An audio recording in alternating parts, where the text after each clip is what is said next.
नमस्कार दोस्तों, आप सभी का एक बार फिर से स्वागत है हमारे चैनल दुर्गा भक्ति मार्ग में।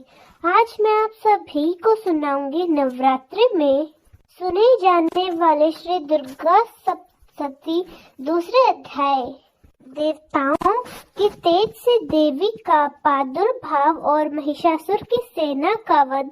महर्षि मेधा बोले, प्राचीन काल में देवताओं और असुरों में पूरे 100 वर्ष तक घोर युद्ध हुआ था। उसमें असुरों का स्वामी महिषासुर था और देवराज इंद्र देवताओं के नायक थे। इस युद्ध में देवताओं की सेना परास्त हो गई और इस प्रकार संपूर्ण देवताओं को जीत महिषासुर इंद्र बन बैठा। युद्ध के पश्चात हारे हुए देवता प्रजापति श्री ब्रह्मा जी को साथ लेकर उस स्थान पर पहुँचे जहाँ की भगवान शंकर विराजमान थे। देवताओं ने अपनी हार का सारा वृत्तांत भगवान श्री हरि विष्णु और शंकर जी से कह सुनाया। वे कहने लगे, हे प्रभु, महिषासुर सूर्य, इंद्र, अग्नि, वायु, चंद्रमा, यम, वरुण तथा अन्य देवताओं सभी के अधिकार छीनकर सबका अधिक सत्ता स्वयं बन बैठा है। उसने समस्त देवताओं को स्वर्ग से निकाल डाल दिया है। वह मनुष्य की तरह पृथ्वी पर विचार रहे हैं। दैत्यों की सारी करतूत हमने आपको सुना दी और आपकी शरण में इसलिए आए कि आप उनका वध का कोई उपाय सोचें। देवताओं की बातें सुनकर भगवान श्री विष्णु और शंकर जी को उन दैत्यों पर बड़ा गुस्सा आया। उनकी बहुत तन गई और आंखें लाल हो गई। गुस्से में भरे हुए भगवान विष्णु के मुख से बड़ा भारी तेज निकला और उसी प्रकार का तेज भगवान शंकर, ब्रह्मा और इंद्र आदि दूसरे देवताओं के मुख से प्रकट हुआ। फिर वे सारा तेज में मिल गए और तेज का पुंज वह ऐसे दिखाता जैसे कि ज्वलमान पर्वत हो। देवताओं ने देखा उस पर्वत की ज्वाला चारों ओर फैली हुई थी और देवताओं के शरीर से प्रकट हुए तेज की किसी अन्य तेज से तुलना नहीं हो सकती। एक स्थान पर इकट्ठा होने पर वह तेज एक देवी के रूप में परिवर्तित हुआ और अपने प्रकाश से तीनों लोकों में व्याप्त जान पड़ा। भगवान शंकर का तेज था, उससे देवी का मुख प्रकट हुआ। यमराज के तेज से उनके सर के बाल बने। श्री भगवान विष्णु के तेज से उनकी भुजाएं बनी। चंद्रमा के तेज से दोनों स्तन और इंद्र के तेज से कंधा और पिंडली तथा पृथ्वी के तेज से नितंब भाग बना। ब्रह्मा जी के तेज से दोनों चरण और सूर्य के तेज से उनकी उंगलियां पैदा हुई। वसु के तेज से हाथों की उंगलियां और कुबेर के तेज से नासिका बनी। प्रजापति के तेज से उनके दांत और अग्नि के तेज से उनके नेत्र बने। संध्या के तेज से उनके भौं और वायु के तेज से उनके कान प्रकट हुए। इस प्रकार उस देवी का प्रादुर्भाव हुआ था। महिषासुर से पराजित देवता उस देवी को देखकर अत्यंत प्रसन्न हुए। भगवान शंकर ने अपने त्रिशूल में से एक त्रिशूल निकालकर उन देवी को दिया और भगवान विष्णु ने अपने चक्र में से एक चक्र निकालकर देवी को दिया। वरुण ने देवी को शंख भेंट में दिया। अग्नि ने उन्हें शक्ति दी। वायु ने उन्हें धनुष बाण दिए। सहस्त्र नेत्रों वाले श्री देवराज ने उन्हें अपना वज्र से उत्पन्न एक और वज्र दिया और ऐरावत हाथी का एक घंटा उतारकर देवी को भेंट किया। यमराज ने उन्हें कालदंड में से एक दंड दिया। वरुण ने उन्हें पाश दिया। प्रजापति ने स्फटिक की माला दी और ब्रह्मा जी ने उन्हें कमंडल दिया। सूर्य ने देवी को समस्त रोमों में अपनी किरणों का तेज दिया। काल ने उसे चमकती हुई ढाल और तलवार दी तथा उज्जवल हार और दिव्य वस्त्र उन्हें भेंट किए। इस प्रकार ही उन्हें दिव्य चूड़ामणि दी। कुंडल, कंडल, उज्जवल अर्धचंद्र, बाहों के लिए बाजू बंद, चरणों के लिए नूपुर, गले के लिए सुंदर हसली और अंगुलों के लिए रत्न से बनी हुई अंगूठियां दी। विश्वकर्मा ने उन्हें फरसा दिया और उनके साथ ही कई प्रकार के अस्त्र और अभेद कवच दे दिए। इसके अलावा उसने कभी न कुछ न कुंभ लेने वाले सुंदर कमलों की मालाएं भेंट की, समुद्र ने सुंदर कमल का फूल भेंट किया, हिमालय ने सवारी के लिए सिंह और तरह तरह के रत्न देवी को भेंट किए, यक्ष राज कुबेर ने मधु से भरा हुआ पात्र, शेषनाग ने उन्हें बहुमूल्य मणियों से वशीभूत नागहार भेंट किया। इस तरह दूसरे देवी देवताओं ने भी उन्हें आभूषण और अस्त्र देकर उनका सम्मान किया। इसके बाद देवी ने उच्च स्वर से गर्जना की। इस भयंकर नाद से आकाश गूंज उठा। देवी का वह उच्च स्वर से किया हुआ सिंहनाद समा नहीं सका। आकाश उसे छोटा प्रतीत होने लगा। उससे बड़े जोर की प्रतिध्वनि हुई, जिससे समस्त विश्व में हलचल मच गई और समुद्र कांप उठा। पृथ्वी डोलने लगी, सब के सब पर्वत हिलने लगे। देवताओं ने उस समय प्रसन्न होकर सिंह वाहिनी जगत माता की देवी तुम्हारी जय हो। इसके साथ ही महर्षियों ने भक्ति भाव से विनम्र होकर उनकी स्तुति की। संपूर्ण त्रिलोकी को शोकमग्न देखकर दैत्य गण अपनी सेनाओं को साथ लेकर और हथियार आदि सजाकर उठ खड़े हुए। महिषासुर के क्रोध की तो कोई सीमा नहीं थी। उसने क्रोध में भरकर कहा, यह क्या उत्पात है, और फिर वह अपनी सेना के साथ उस ओर दौड़ा जिस ओर से वह भयंकर नाद का शब्द सुनाई पड़ा था। और आगे पहुंचकर जब उन्होंने देवी को देखा, अपनी प्रभा से तीनों लोकों को प्रकाशित कर रही थी। उनके चरणों के बाहर से पृथ्वी दबाई जा रही थी। माथे के मुकुट से आकाश में एक रेखा सी बन रही थी और उनके धनुष की टंका से सभी लोग छुप हो रहे थे। देवी अपनी सहस्त्र भुजाओं को संपूर्ण दिशाओं में फैलाई खड़ी थी। इसके पश्चात दोनों दैत्यों के साथ युद्ध छिड़ गया और कई बार के अस्त्र शस्त्रों से सभी दिशाएं उपधाव की। सेना का सेनापति चिर नामक एक महान असुर था। वह आगे बढ़कर देवी के साथ युद्ध करने लगा और दूसरे दैत्यों की चतुरंगी सेना के साथ लेकर चामर भी लड़ने लगा। 6000 महारथियों को साथ लेकर उग्रसेन आकर युद्ध करने लगा। महाहनु नामक असुर 1 करोड़ रथ निवेदम 1 करोड़ रथ सहित लड़ने को तैयार था। इन सब के अलावा भी हजारों असुर हाथी और घोड़े के साथ लेकर जाने को तैयार थे। इन सब के पश्चात महिषासुर करोड़ों रथों, हथियारों और घोड़ों सहित वहां आकर देवी के साथ लड़ने लगा। सभी असुर तोमर, बिंदी, पाल, शक्ति, मूसल, खड़ंग, फिरसों, पट्टियों के साथ रणभूमि में देवी के साथ युद्ध करने लगे। कई शक्तियां फैलने लगे तो कई अन्य शस्त्र आदि के पश्चात सब के सब दैत्य अपनी अपनी तलवारें हाथों में लिए देवी की ओर दौड़े और उसे मारने का उद्योग करने लगे। मगर देवी ने क्रोध में भरकर खेल ही खेल में उन सब के अस्त्र शस्त्रों को काट डाला। इसके बाद ऋषि और देवताओं ने स्तुति प्रारंभ कर दी और वे देवी स्तुति से प्रसन्न होकर असुरों के शरीर पर अस्त्र शस्त्र की वर्षा करने लगी।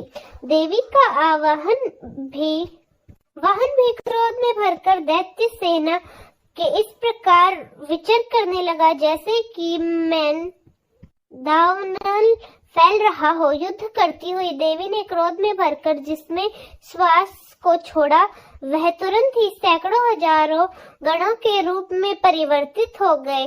फिर से भी पाल, खगट्ठा, पट्टिक इत्यादि अस्त्रों के साथ दैत्यों के साथ युद्ध करने लगी। देवी की शक्ति से बढ़े हुए वह गण दैत्यों का नाश करते हुए ढोल, शंख और मृदल आदि बजा रहे। फिर देवी ने त्रिशूल, गदा, शक्ति, खटक इत्यादि से सहस्त्र असुरों को मार डाला। कितनों को घंटों की भयंकर आवाज से ही हम पहुंचा दिया। कितने ही असुरों को अपने पास में बांधकर पृथ्वी पर धर घसीटा। कितनों को अपनी तलवार के टुकड़े टुकड़े कर दिए और कितनों को गदा की चोट से धरती पर सुला दिया। कई दैत्य मूसल की मार से घायल होकर रक्त वमन करने लगे और कई शूल से छाती फट जाने के कारण पृथ्वी पर लौट गए। कितनों को तो बाण वर्षा से मरना पड़ा, कितनों को बाण वर्षा से कमर ही टूट गई।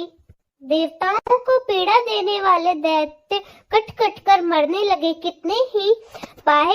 कितनों की ही बाहों को देवी ने काट दिया, कितनों की ग्रीवा कट गई, कितनों के सिर कट कर दूर भूमि पर लुढ़क गए, कितनों के शरीर बीच से कट गए और कितनों की जंघई कट गई और वे पृथ्वी पर गिर पड़े। कितने ही सिरों व पैरों के कटने पर भी भूमि से उठ खड़े हुए, शस्त्र हाथ में लेकर देवी से लड़ने लगे। कई दैत्यगण भूमि में बांझों की ध्वनि के साथ नाच रहे थे। कई असुर जिनके सर कट चुके थे, बिना सर के धड़ से हाथ में शस्त्र लिए हुए लड़ रहे थे। दैत्य रह रहकर ठकरो ठकरो कहते हुए देवी को युद्ध के लिए ललकार रहे थे। जहाँ पर घोर संग्राम हुआ, वहाँ की भूमि रथ, घोड़े आदि और असुरों की लाशों से भर गई और असुर सेना के बीच में रक्तपाल होने के कारण वहाँ रुद्र की नदियां बह रही थी। इस तरह देवी ने असुरों की विशाल सेना को क्षण भर में ही इस तरह नष्ट कर डाला जैसे कि वे मिट्टी के कण हों। काष्ठ के बड़े समूह को अग्नि नष्ट कर डालती है और देवी का सिंह भी गर्दन के बालों को हिलाता हुआ बड़ा शब्द करता हुआ असुरों के शरीर के सामने उनको बाणों को ढूंढ रहा हो। वहां देवी के गणों ने सब दैत्यों के साथ युद्ध किया तो देवताओं ने प्रसन्न होकर आकाश से उन पर पुष्प वर्षा की। श्री दुर्गा सप्तशती, तीसरा अध्याय। सेनापतियों सहित महिषासुर का वध। महर्षि मेधा ने कहा, महिषासुर की सेना नष्ट होती देखकर उस सेना का सेनापति चीर क्रोध में भरकर देवी के साथ युद्ध करने के लिए आगे बढ़ा।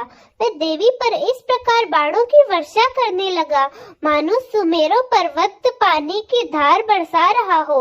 इस प्रकार देवी ने अपने बाणों से उन बाणों को काट डाला तथा उनके घोड़ों और सारथियों को भी मार दिया। साथ ही उनके धनुष और उनकी अत्यंत ऊंची ध्वजा को भी काटकर नीचे गिरा दिया। उनका धनुष कट जाने के पश्चात उनके शरीर के अंगों को भी अपने बाणों से बींध दिया।